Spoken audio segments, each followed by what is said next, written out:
Hey guys, thank you for tuning in to another episode of Spiritual You. My name is David and it is Sunday. I am so excited for today's episode. For today, I know I did mention that I was going to be having an interview with Francisco Alvarez from Casa del Curandero. However, though, I did decide to do a special episode on that, which will feature Reiki and an interview with Francisco. So for today's episode, I actually wanted to talk about something that I am super passionate about, which is affirmations and the power of your own words. So what an affirmation is a statement that you're trying to make true. So you're trying to say, I am strong, I am woman, hear me roar, that type of thing. Or if you're trying to convince yourself of something to make it true. So for me, for example, I learned about affirmations while I was in high school. I needed that confidence boost. I needed that message that helped me, feel better. So I would always go to school saying, I'm strong, I'm confident, I can do this. I'm strong, I'm confident, I can do this. And little behold, that my mindset would start changing and I'd start believing that statement, which was true, but deep down I had a lack of self-confidence and I needed that boost to help me believe it. So I wanted to take a moment to talk about where my worrying came from and how that ties in with affirmations and how that's helped me. When I was really younger, I was always, seeing things like my family's financial struggles and going to school feeling worried and stressed out about that wasn't such a good feeling.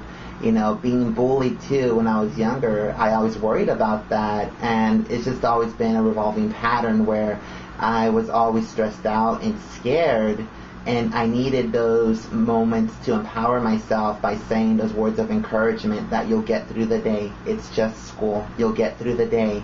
And just saying those things in a repetitive motion, they changed my mind, because sometimes it was just all in my head.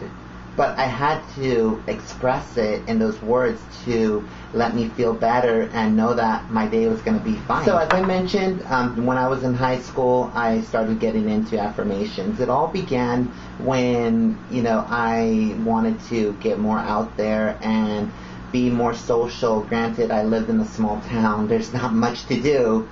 So I decided to become more active in school. I joined a dance crew. I was a little bigger, and I did not know how to dance to save my life.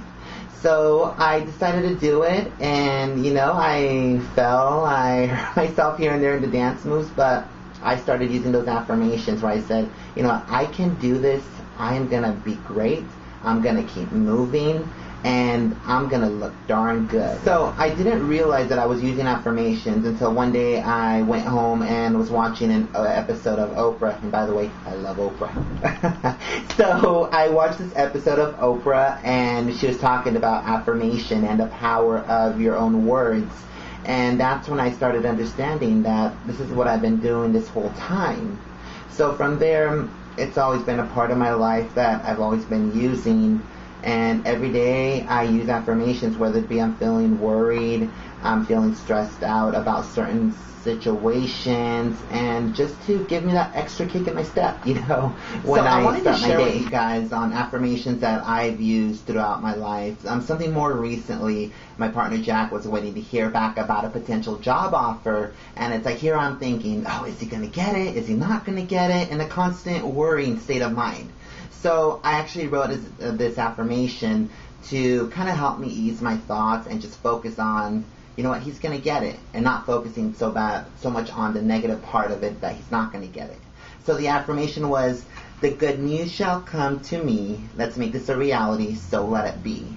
And it kind of made me focus more on the positive part, that he's going to get it, it's something good, and not so focused on anything else, because ultimately I didn't know what was going to happen. So now you can even try doing affirmations from home. It is something that anybody can do, whether you want to go about it by just choosing power words that will help you on what you need. So let's just say, like my earlier example about a job interview. Let's say if you're going into a job interview and you need some confidence, a boost, choose at least 3 to 5 power words that you want to choose and just start saying those in a repetitive motion. So I need courage, I need strength, I am going to do this. something like that. You can basically go about it that way and just say those words in a repetitive motion to change the energy around you and just give you that extra step that you need to look good at the job interview. If you feel more comfortable with rhyming, which I highly recommend, definitely consider doing rhyming. It's something that I do a lot. Grab a piece of paper, write down your affirmations, and use them daily. I do that all the time, and with rhyming, it's a lot of fun, especially if you're out and about and you just want to start doing an affirmation for every little thing. So I want to thank you guys for tuning in into today's episode. It was a lot of fun talking about affirmations. And if you want, feel free to comment below on affirmations that you use. I would love to hear anything that you guys have, and I will definitely comment back as well. Also, go to my Facebook page. A lot of my affirmations are posted on there. And look it up on there. It's definitely a lot of useful information for anyone that's looking to get started with affirmations. So this wraps up today's episode, and I want to thank you guys again for tuning in. I appreciate all your support. Until next time, you guys have an awesome Sunday.